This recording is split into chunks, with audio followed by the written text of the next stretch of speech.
اعوذ باللہ من الشیطان الرجیم بسم اللہ الرحمن الرحیم. مختنورون خویندو سهار میں د پیښور په مشرق اخبار کې یو بیان ولیدو چې یو د پولیو د ورکري سره په تکرار باندې یو ماشوم جنۍ 14 کلنه پلار وی چې 14 کلن ده هغه پولیس والا نیولې ده او تانی ته بوتلې ده او بند کړی ده پرچای پی کټ کړی ده د سړو تانه ته سباله بچ دینو هغه بیا ماشوم چې دینو عدالت ته بوزي مخې ته کوي به مختنو اول خو وګورئ چې د حکومت کې د پښتنو د کورنۍ معاشرتي نظام کوم اړخ ته لاړو. بیا دویمه خبره د پولیو ورکري کې دومره زور چې د هغې سره په تکرار یو ماشومه جنۍ نیولی کېږي پرچه به کټ کېږي عدالت ته به وړاندې کېږي په هغې کې ډسټرکټ ګورنمنټ چې دی نو هغه انوالو کېږي په هغې کې کمیشنر په هغې کې چې دی نو اسسټنټ کمیشنر په هغې کې چې دی نو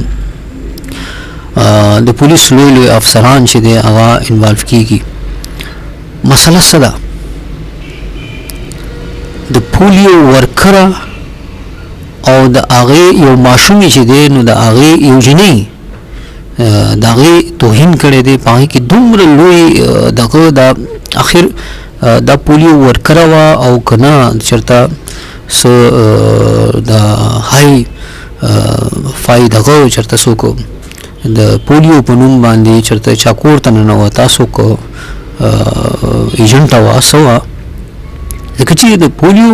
ورکري په دغه باندې خو د پوره ډسټرکټ ګورنمنټ چې دی هغه دغه کوي بیا د دونه غټ لیول افسران چې دی په هغې کې انوالو کېږي دغه کېږي او دونه حده پورې چې هغوی لیکلي معافیانې غواړي دغه غواړي خو هغه ماشومه چې دی نو نه خو دی معاف کا نه چې دی نو هغه پرچیم پې کټ کا د هغې کو د سړو دومره د هغې وله وکړو چې د سړو په دغه کې بنده کا پلار یې وله بند کو. حیرانېدو خبره دا ده چې د یو پولیو ورکرې په انسلټ باندې دونه حد دغه آیا دا حقیقت کې د پولیو ورکره وه که نه لفظ اخر دا خو یو سوال را پیدا کوي. دویم دغه دا دی چې یاره د پښتنو په نوم باندې سیاست کوونکي د پښتون په نوم باندې سیاست کوونکي که هغه اے این پي ده که هغه پي ټي ایم دی که هغه نور تنظیمونه دي دا څه پولي دي په دې هر څه باندې دا چېرته دي د یو پښتنې ماشومې سره د ډسټرکټ او د دغه لیول ګورنمنټ په دغه باندې چې دی دونه غټ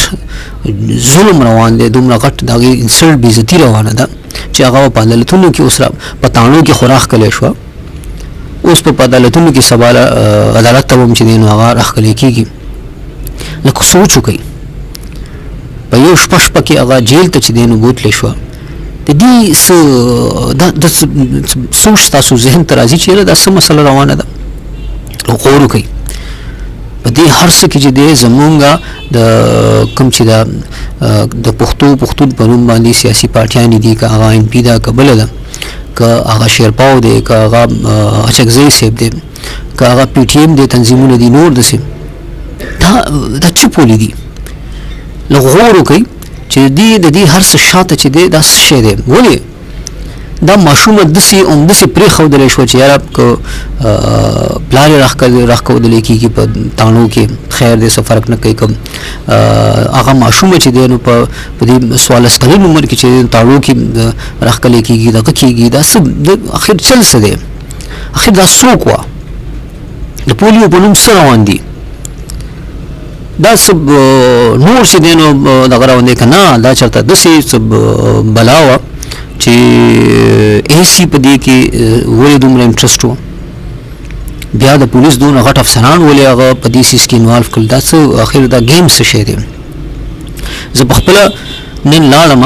چې دې بیان نه خبر شوم اخبار کې مې چې دا بیان وکړو نو زه تانې ته لاړم ایس ایچ او سره کېناستم اول خو ایس ایچ او وی چې دا بوګس خبر دی هغه مونږ چې دی نو نه ده بنده کړې. بیا وایي چې یاره مونږ د حوالات کې نه ده بنده کړې، راوستې مو پرچه مې په کټ کړې ده،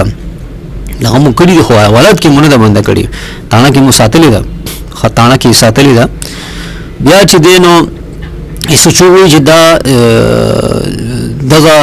دغه سره چې دی نو ډېر زیاتې شوی دی، د هغې ډېره بېعزتي شوې ده، د هغې ډېر دغه شوی دی، دا پولیو ورکړې وه. بیا د هغې پلار هم چې دی نو دغلته کې راوستلی شوی دی، د دغې کمې جینۍ چې د دې پولیو ورکر چې دی پولیو ورکر وو که نه دا څه شی وو، ځکه چې پولیو ورکر خو مونږ ته پته ده چې چا چې د پولیو ورکر بېعزتي شوې ده، نو چا چې بېعزتي کړې ده هغه هم راوستې ده غریبه، هغه چې دی نو 14 کلن جینۍ ده او هغه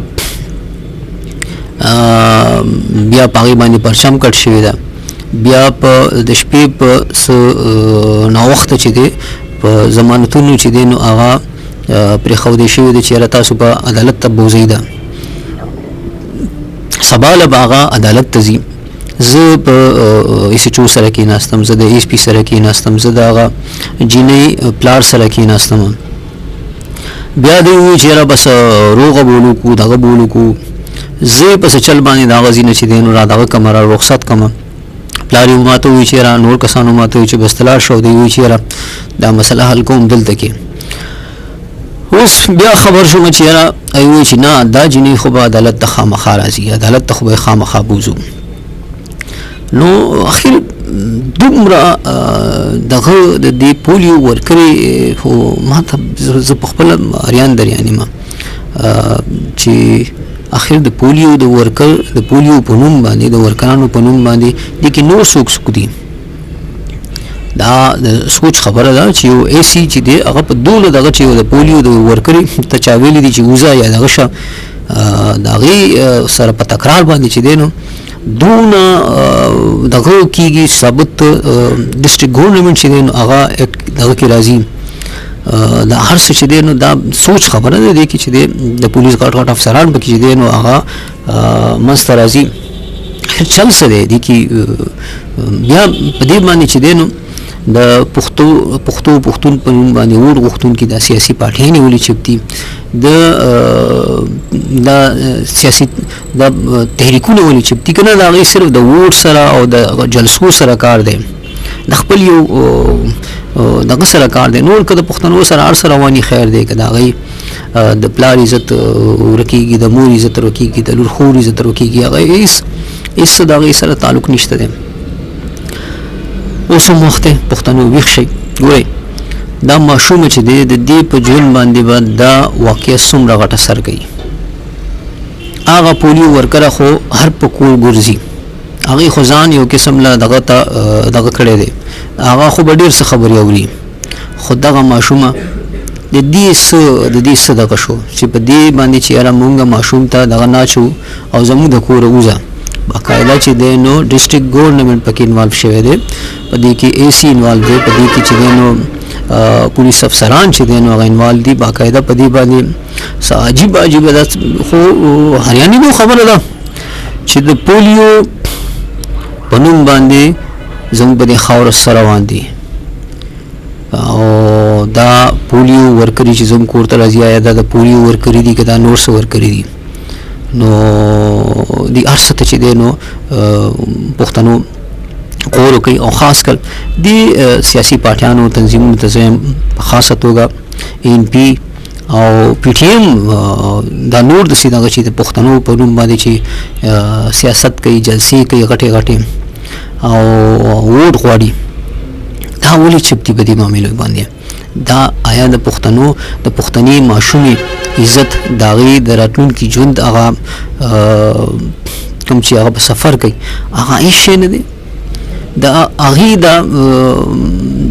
ذهن ته چې د هغې دومره دا بېعزتي ورننوته، دغه ورننوتو، آیا د دې په ژوند به څه اثر نه غورځوي؟ نو دا هر څه وګورئ. او تاسو ته خواست کوم پښتنو خویندو چې د خپل راپاسئ، د خپل د کورني معاشرتي نظام د بقا دپاره ویښ شئ او ګامونه پورته کوئ. سلام.